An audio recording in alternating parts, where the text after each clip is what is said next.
Buenas tardes, estimados participantes. Hoy dándoles de nuevo la bienvenida a la asignatura de Electrotecnia en este módulo 1, que tiene como título Fundamento de Circuitos Electrónicos y Circuito de Corriente Alterna.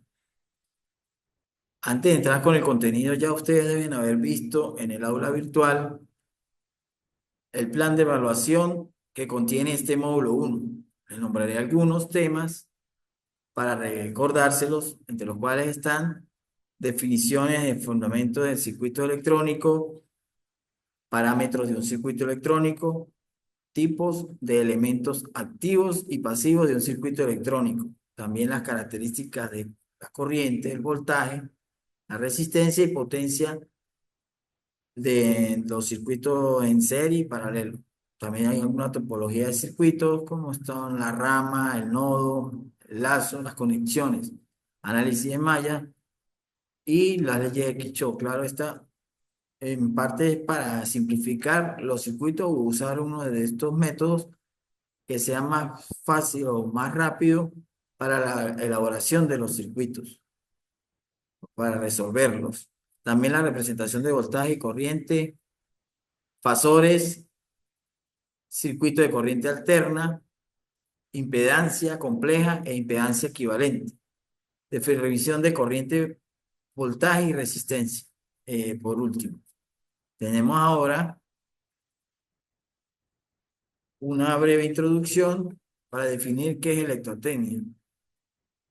Para que vayan conociendo más o menos de qué trata la materia, es el estudio de las aplicaciones técnicas de la electricidad. También la electrotecnia como profesión se preocupa fundamentalmente por la conversión de energía desde sus formas, como la energía eléctrica, de transmisión y control de la energía. Dentro de esta asignatura, perdón, tendremos que desarrollar los fundamentos de la teoría de los circuitos, como los elementos caracterizados como elementos pasivos, como son la resistencia, la inductancia y la capacitancia, así como cuando se utilizan las contenciones y corrientes. Y más adelante van a conocer lo que son las conexiones de triángulo estrella en su debido tema, que como yo estoy recordando como en el módulo 2 van a ver estos tipos de conexiones que engloba en sí lo que es la parte de electrotecnia.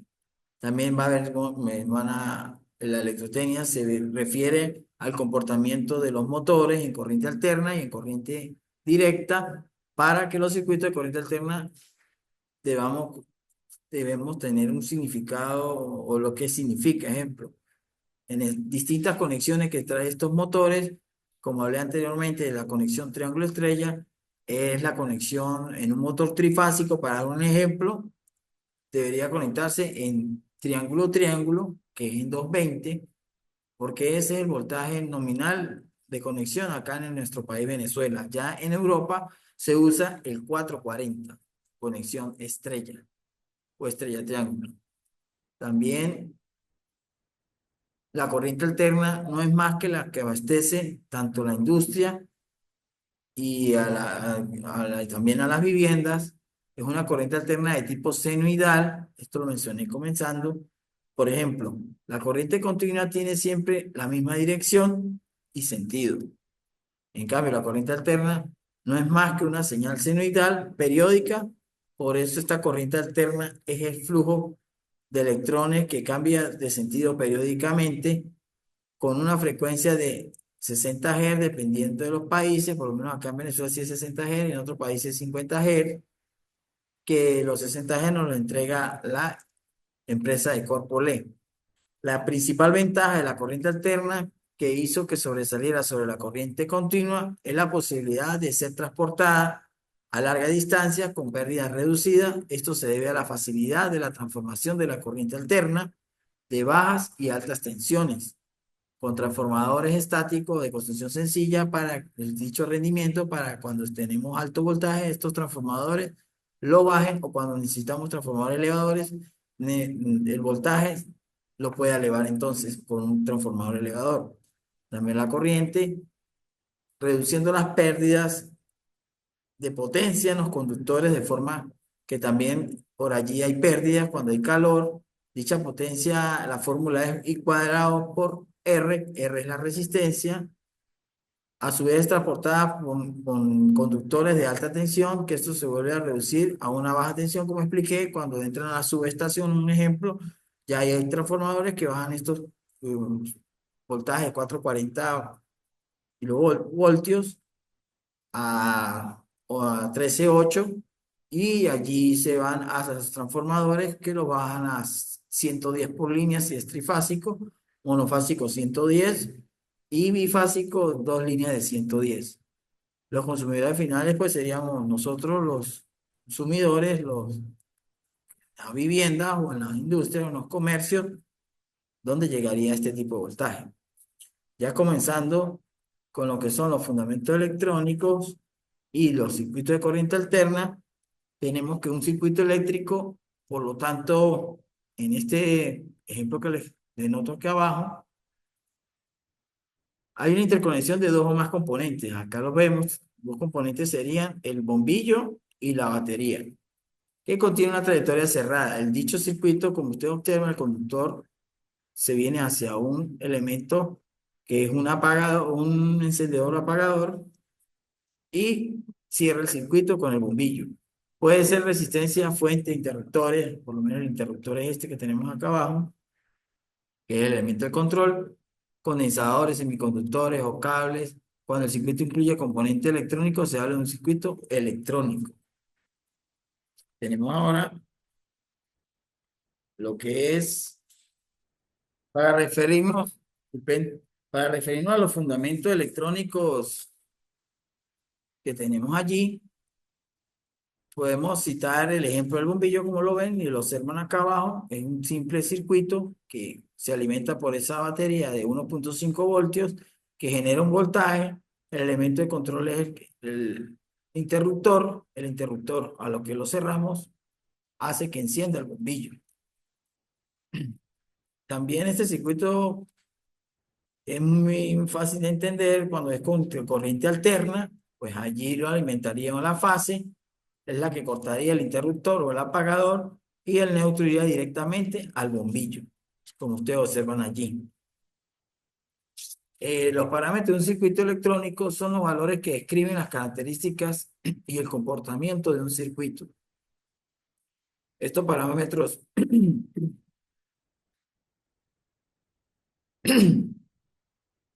estos parámetros pueden ser intrínsecos a los componentes individuales, como la resistencia hablándolo bien, de una resistencia o capacitancia o de un condensador, o llamado también, o llamado también filtro. Los condensadores también se han llamado filtro.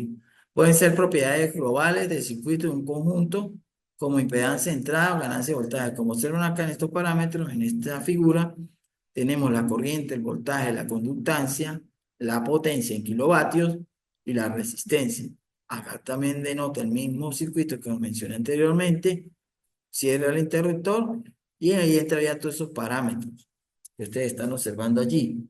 Por eso es que un circuito electrónico, en resumen, es como se enlazan entre sí o como se van uno de la mano del otro estos componentes. Cuando queremos saber el voltaje o el valor de corriente o resistencia, aplicamos ¿qué ley? La ley de Ohm, en este caso, que es por ejemplo, la ley es voltaje igual a corriente por resistencia y se denota la corriente y la resistencia con la letra R. Se puede despejar y allí haríamos por lo menos el voltaje, la resistencia o la corriente, lo que queramos buscar. Igualmente la potencia de un motor viene en vatios o en HP, que es la potencia en sí de un motor trifásico.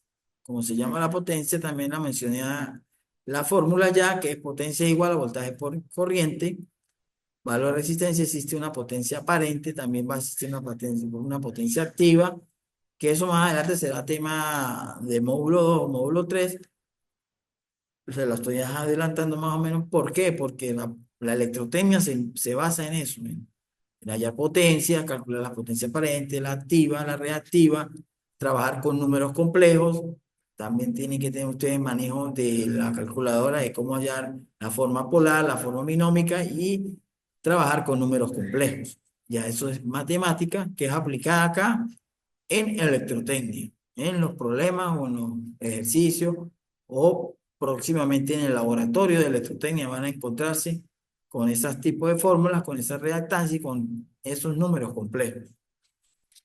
Tenemos ahora esto, se lo coloca acá como un cuadro comparativo prácticamente de estos elementos componentes activos y estos componentes pasivos. Los componentes activos son los transistores, los diodos, los SCR, los MOSFET, entre otros. Y los componentes pasivos son las resistencias, los inductores, las capacitancias. ¿Qué diferencia hay de uno al otro? Que los componentes activos son elementos o dispositivos que son capaces de proporcionar o entregar energía al circuito. Por ejemplo, un transistor sirve como puerta o como switch, entrega energía y hace que encienda algún elemento, un diodo, por ejemplo, si es un circuito electrónico, o hace que pase a una etapa en el circuito de electrónica, dándole paso de corriente por ese mismo transistor. En cambio, lo que son los componentes pasivos son los que no requieren ninguna fuente externa para el funcionamiento y son capaces es de almacenar energía en voltaje o corriente en el circuito. Una manera fácil de entender, un capacitor almacena voltaje y lo mantiene. Si son de 25 voltios, llegará a 25 voltios de almacenamiento de ese voltaje, de allí no pasa y lo mantiene rectificado. Ahora vamos con este cuadro comparativo igualmente de los tipos de elementos activos, pero ya cuando tienen su base, su naturaleza la fuente. El ejemplo puede ser los diodos, igual como nombré hace rato, los transistores, el SCR, circuito integrado, y los componentes activos son los resistores, los conductores y los etcétera. Cuando la naturaleza es los componentes activos entregan potencia, como lo dije ya, o energía al circuito, y los elementos pasivos solo utilizan la potencia o energía en el circuito. La función del componente que es dispositivos que producen energía en forma de voltaje cuando son componentes activos y los dispositivos pasivos son los que almacenan energía en forma de voltaje o corriente. Las ganancias son capaces, cuando son activos, de proporcionar ganancias de energía. Cuando son componentes pasivos son incapaces. Ahí sí no nos pueden proporcionar ganancias de energía. Hay una diferencia allí. También el flujo de corriente. Los componentes activos pueden controlar el flujo de corriente, los componentes pasivos no pueden controlar el flujo de la corriente. La naturaleza de la energía en los componentes activos son donantes de energía. En cambio, en los componentes pasivos son aceptadores de energía y los requisitos de una fuente externa, como lo mencioné ya, no requieren una fuente externa para ser operados cuando es componente activo y cuando son pasivos, no tampoco. Ejemplo, disculpen, cuando son componentes activos requieren de una fuente externa para por lo menos un diodo tiene que alimentarse con una fuente de voltaje para él trabajar con el voltaje exactamente y limitar lo que necesitemos allá en ese circuito. En cambio, cuando son pasivos, una resistencia lo que hace es oponerse, disminuir la corriente y no requieren fuente de energía, sino ahí mismo trabaja ella para hacer las operaciones o para lo que está hecha esa dicha resistencia o calculada. Las características de corriente, voltaje, resistencia, estos son conceptos y definiciones importantes porque se basa en sí en lo que es la electrónica y la misma electrotecnia.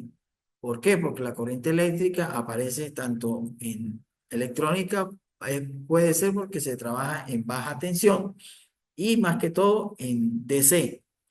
Se trabaja la parte electrónica con corrientes muy bajas, con voltaje bajo, en cambio en la electrotecnia se trabaja con corriente alterna, con corrientes altas, por lo menos hay motores que consumen hasta 15 amperios, 18 amperios, en cambio en una parte electrónica un motorcito DC no consume sino miliamperes, menos de 100 miliamperes, un ejemplo. Por eso que la corriente depende del potencial electrónico y de la resistencia en el conductor. La resistencia eléctrica es el resultado de la interacción de los electrones en movimiento entre sí con los átomos o iones del conductor. Ya eso es parte electrónica. Lo que es la resistencia eléctrica indica una reacción al material al paso de la corriente, por eso digo allí que se opone al paso de la corriente, disminuye el valor de la corriente, nos manifiesta una inercia o oposición a los electrones que fluyen por el efecto del campo magnético o el campo eléctrico, perdón, y la conductancia que es L, la letra L es la bobina, es un concepto opuesto a la conductividad, el inverso cuantitativamente a la resistencia. La bobina almacena allí también energía y hace allí un campo magnético, eléctrico, lo que es la bobina. El voltaje se define como la cantidad de energía potencial entre dos puntos. De un circuito, un punto tiene más carga que otro. La diferencia de carga entre los puntos se llama voltaje y eso quiere decir lo que mencioné, que hay voltajes tanto DC como voltaje AC, hay distintas conexiones de trifásicas, bifásicas, monofásicas en la parte alterna y en la conexión directa pues ya hablaríamos de 12 voltios, pues una batería de un acumulador de un automóvil o la batería de los controles que son de 1,5 voltios, etcétera, etcétera. Ahora tenemos lo que es un circuito en serie, importante que ustedes ya tengan conocimiento de eso, aparte de circuitos, porque eso se va a usar acá en electrotecnia para el cálculo de algunos ejercicios donde se les pida hallar corriente, diferencial de voltaje, hallar el voltaje que consume una resistencia, que pueda consumir un condensador, una bobina. Entonces, con un circuito en serie, todos los componentes están conectados de extremo a extremo, formando una sola ruta en el flujo de la corriente. Cuando estamos hablando de un circuito paralelo, todos los componentes están conectados entre sí, formando exactamente dos conjuntos de nodos eléctricamente comunes.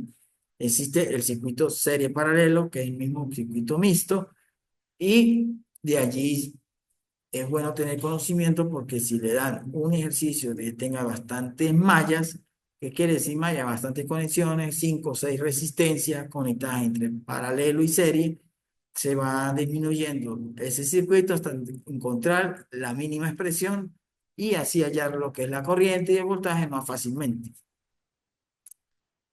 Acá es donde entra eso que estoy acabando de hablar, que es el nodo, que es el circuito plano, que es el lazo, que es la rama.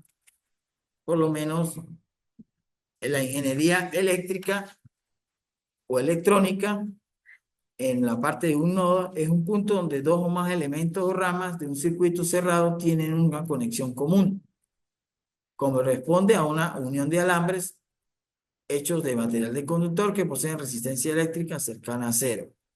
Eso es un nodo, como ustedes observan acá, en este circuito. Aquí está presente el nodo, con estos puntos rojos que ustedes observan acá. Este es el circuito y luego se pasa a lo que es la parte del nodo, denotando cómo se hace esta topología del nodo. Ahora vamos con la rama, que es un elemento grupo de elementos conectados, como son la resistencia, los capacitores o la fuente de voltaje. El número de ramas de un circuito es igual al número de elementos. Ya lo tenemos. Acá están las ramas 1, 2 y 3. Un ejemplo. 1, 2, 3 y 4 ramas habrían allí. El circuito plano es un circuito que si es posible dibujar un diagrama de un circuito en una superficie plana de tal forma que ninguna rama pueda por debajo o por arriba de ninguna otra rama. Se dice que el circuito es plano. Como está acá, el incluso no se puede dibujarse sobre una superficie plana sin que cruce ninguna rama. Acá, como lo observan, el circuito plano viene acá, no choca con nada. El circuito no plano, aquí sí te va a chocar con esta, está afuera, debe estar, como decir, en este rectángulo todo adentro para que sea un circuito plano. Lo que es lazo es un conjunto de ramas que forman una línea cerrada, de forma que si se elimina cualquier rama del lazo, entonces teníamos que hablar de comenzar en el terminal de algún componente y trazar un camino a través de los elementos conectados hasta llegar nuevamente al punto de partida. Eso es un lazo. Acá lo tenemos. Esto es un lazo nada más de un conjunto de ramas que forma una línea cerrada completa. Y lo tenemos. Resistencia con dos fuentes de voltaje, la R1 y la R2 como observan en este circuito. Por eso es importante conocer Por último, el circuito de malla, la topología en malla, que es un concepto que se aplica normalmente a los circuitos planos, y un lazo que no contiene ningún otro en su interior. Por lo menos la malla, el método de malla, facilita el análisis y produce un número relativamente pequeño de ecuaciones a resolver. El método de la corriente de malla se basa en la ley de voltaje, en la ley de Kirchhoff. El método de corriente de lazo es una pequeña variación del método de la corriente de malla, pero es prácticamente el que más se usa, el método de malla. Acá lo observan, por lo menos cuando estamos hablando del nodo, aquí tendríamos un nodo 1, un nodo 2, un nodo 3 para que me quede este circuito completamente simplificado con un solo nodo y nodo ABC. La malla la tenemos acá una y dos. Este que tenemos acá es el circuito de malla y también está con dos fuentes de voltaje, como ustedes observan allí. Tenemos ahora hablar de la parte de lo que son los circuitos de corriente alterna. Y allí es donde entra la representación de voltaje y corrientes en fasores. Un fasor es un conjunto de números complejos que representa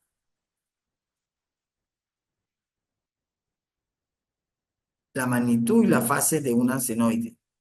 Los fasores tienen la forma siguiente del método, acá como ustedes observan, la gráfica acá abajo es un senoide, una señal senoidal, con su fórmula B sub t igual a B sub m por el seno de omega t más el ángulo. En la representación fasorial tendríamos que tener en cuenta lo que son el voltaje 230 voltios con un ángulo de 30 grados y 2 amperios en la corriente. Esto es lo que es la representación fasorial equivalente, donde entraría acá cuando hay dos señales, la diferencia entre cada fase es la representación del ángulo de fase y allí se hallaría lo que estuvieran viendo, si el ángulo de fase con, con la gráfica, saldría este valor. Y se mediría tanto la valor pico, el valor pico, pico a pico de cada una, y se sacarían las subdivisiones para hallar cuánto vale dicha de fase. Tenemos ahora las ventajas de la corriente alterna. La corriente alterna se presenta con las ventajas y las desventajas, claro está también. La corriente alterna es un tipo de corriente eléctrica, para dar una definición más corta de eso, que en la cual hay una dirección del flujo de electrones y viene dado por intervalos regulares y en ciclo, o en ciclo, como observaron acá en esta gráfica, los ciclos son repetitivos en una onda senoidal. La corriente fluye por la línea eléctrica, la electricidad dispone normalmente, la tenemos la electricidad en nuestras casas o en los centros comerciales, o como llamamos los tomas de pared. Eso es, allí encontraremos la corriente alterna. La variación de tensión con un tiempo que puede tener las diferentes formas senoidal. También existen las gráficas triangulares, cuadradas, trapezoidal, pero bien la forma senoidal es la más frecuente en la parte de la electrotecnia. Ya las ondas triangulares, cuadradas son más prácticamente para electrónica, donde se ven este tipo de gráficas o de señales. Por lo menos en una de las ventajas, la posibilidad del transporte de grandes cantidades de energía a larga distancia. Eso lo dije en la introducción al comienzo, que es más fácil de transportar en la corriente alterna. También la posibilidad de transformar una estación de manera simple y más barata con los transformadores.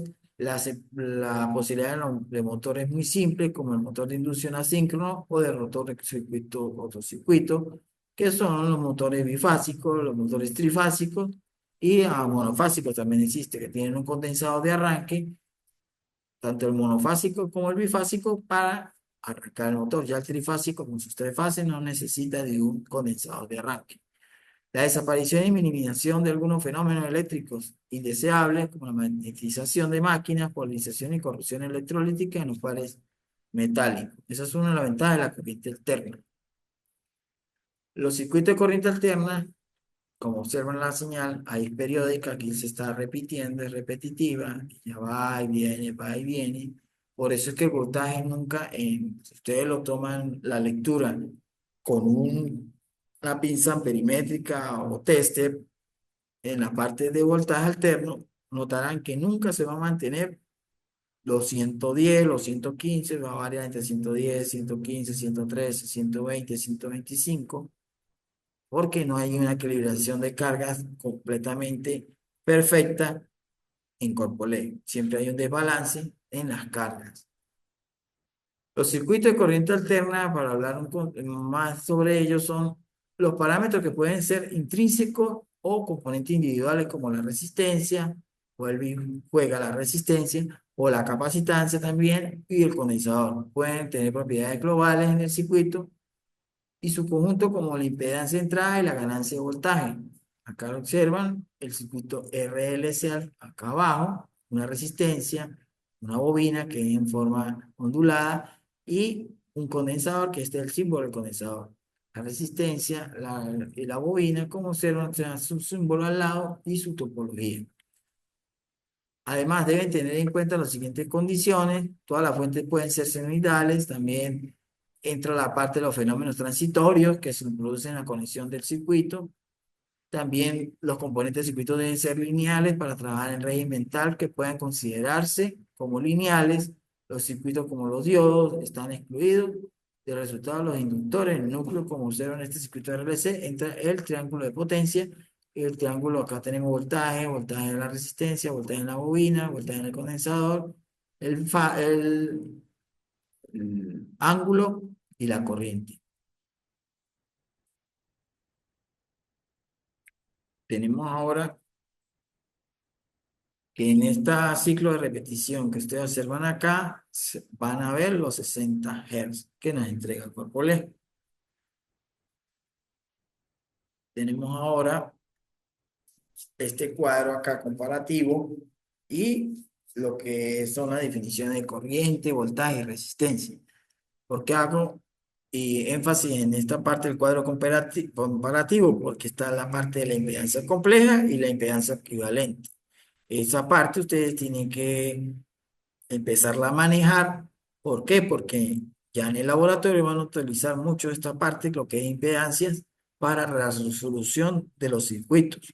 Por lo menos en la vida cotidiana, nuestros componentes pasivos, vuelvo y repito, son la resistencia, el inductor y el capacitor. Nunca se encuentran en forma puro, sino también siempre son una combinación de al menos dos o tres componentes. Así, por ejemplo, una resistencia de alambre, por ser un arrollamiento adentro de esa resistencia, hay presente una inductancia pequeña, así sea, y la inversa de la inductancia, al ser un enrollamiento de alambre de cierta longitud, tiene asociada una resistencia igualmente. La representación esquemática de la resistencia y la inductancia es siempre por circuito serie de ambos componentes. En cambio, la impedancia equivalente se define la impedancia equivalente como aquel circuito equivalente que representa un circuito cualquiera con diversos elementos. Tal como la impedancia entre ambos extremos puede ser equivalente, existen diversas formas de circuito equivalente, como los cuales son utilizados preferentemente en el enlace de redes, incluyendo los resistores, paralelos, series, entre otros. Acá, repito, es la impedancia equivalente, tema que ustedes pueden profundizar y investigar, donde ustedes van a tener que utilizar esta parte, vuelvo y repito, en el laboratorio de electrotecnia. Por eso la impedancia compleja, le voy a dar una definición de cada una. Por lo menos la impedancia compleja, el uso de impedancia compleja es una técnica importante de manejar circuitos en corriente alterna de múltiples componentes. Se usa en un plano complejo con la resistencia a lo largo del eje real. Entonces tratarán de ustedes, lo hablé también hace rato, de los números imaginarios, los números complejos, lo que es la transformar en forma polar o en forma binómica, cuando se esté trabajando con reactancias, con inductancias, en esos problemas o en las que se van a encontrar ustedes en la parte de electrotecnia, igual en el material de apoyo que les voy a subir a la plataforma, van a encontrar esta parte que les estoy diciendo de los problemas donde le piden, eh, donde utilizan los números complejos. En impedancia equivalente tenemos un conjunto de elementos pasivos que podemos asociarlo de manera simple a través de su impedancia, obteniendo una impedancia equivalente tal como tenemos una resistencia equivalente. Ahí es donde yo digo que esta parte es bueno usarla porque también se habla de admitancias. Estas admitancias simplifica un circuito que tenga por lo menos cuatro ramas o tres ramas, y es donde se va llevando a que quede una sola rama para hallar fácilmente lo que es la caída de tensión en alguna resistencia, la caída de tensión en un condensador, en una bobina, para que vayan ustedes más o menos teniendo conocimiento de ello.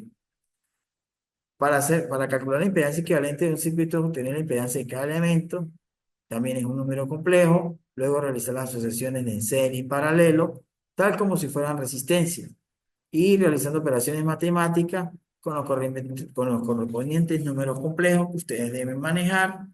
No énfasis en eso, ustedes tienen que tener ya conocimiento de cómo llevar de forma polar o forma binómica los números complejos, trabajar en parte imaginaria, la parte real y la parte imaginaria, por ejemplo. Tenemos ahora acá la definición de lo cuando estamos trabajando de corriente, voltaje, resistencia, pero esto lo debemos llevar a la parte electrotecnia, porque acá, como yo se lo estoy colocando, es como parte electrónica donde utilizamos la ley de Ohm, en este ejemplo que dice que una resistencia de 1000 ohmios, un voltaje aplicado es de 200 voltios y una corriente tendríamos que hallarla. Despego la fórmula de la ley de Ohm y me quedaría que es la corriente igual a voltaje sobre la resistencia y me daría 200 voltios entre 1000, 0,2 amperios. Ya en la parte de electrotecnia tendría que ser esta R, una impedancia Z, la llamaremos así, y sería entonces el voltaje sobre la impedancia y obtendríamos también la corriente. Ojo con eso. También tengo en esta figura cómo debe conectarse, para que ustedes lo tengan siempre presente, un amperímetro, un voltímetro, para hallar lo que llamamos, o para ustedes medir con un tester o con una pinza perimétrica. El voltímetro va a ir en paralelo al elemento pasivo o inductivo. Por ejemplo, si es una resistencia, va a ir en los extremos de esta resistencia, que por el momento lo nombré aquí que es una bombilla, va en paralelo. Y cuando estamos hablando de hallar corriente o medir corriente con un amperímetro, tiene que ser en serie, colocarlo en serie con el bombillo, con el elemento a medir, porque él mediría del extremo cuando sale el voltaje hacia el bombillo, la resistencia, se coloca el amperímetro, ahí me da la lectura de voltaje. Nunca se debe conectar un amperímetro en paralelo. Siempre va a ser conectado el amperímetro, o si el tester tiene para medir corriente, va a ser conectado en serie. Ojo con eso. Bueno, ya estamos llegando al final con ese ejemplo que estaba dando de la ley de Ohm y de cómo conectar un bombillo o cómo medir con un tester o con un amperímetro. Ya acá les dejo los videos referenciales. Estos videos referenciales los voy a subir a la plataforma en un documento Word para que ustedes sepan. Esto también voy a subir material de apoyo. Ya estamos llegando al final. También voy a subir estas diapositivas y la actividad sumativa uno cuando ya tengamos este encuentro en la plataforma y ustedes realicen la actividad sumativa uno. Esto también, ustedes pueden ver estos diferentes videos en el documento Word, analícenlos, tengan eso en cuenta, profundicen más los conocimientos. Esto también en la actividad uno, en sumativa uno, pueden tengan en cuenta, si les mando a hacer alguna actividad que tengan que usar las normas APA, pues el material de apoyo, allí le voy a subir estas normas APA. Esto también tengan en cuenta otra recomendación de que cuando envíe la actividad sumativa uno en el lazo de evaluación, que la entreguen, no la entreguen diferida o algo así por el estilo, porque igual desde el momento que yo abra los días de entrega, hasta el último día tienen chance de entregar. Si la entregan con tiempo o o de manera más rápida, pues eso difiere en la nota. También si tienen alguna duda, me la hacen llegar por la plataforma, que yo estaré por allí respondiendo y todo lo manejaremos a través de los mensajes de la mensajería de allí, de la plataforma, del aula. Bueno, nos veremos en un próximo encuentro. Hasta luego.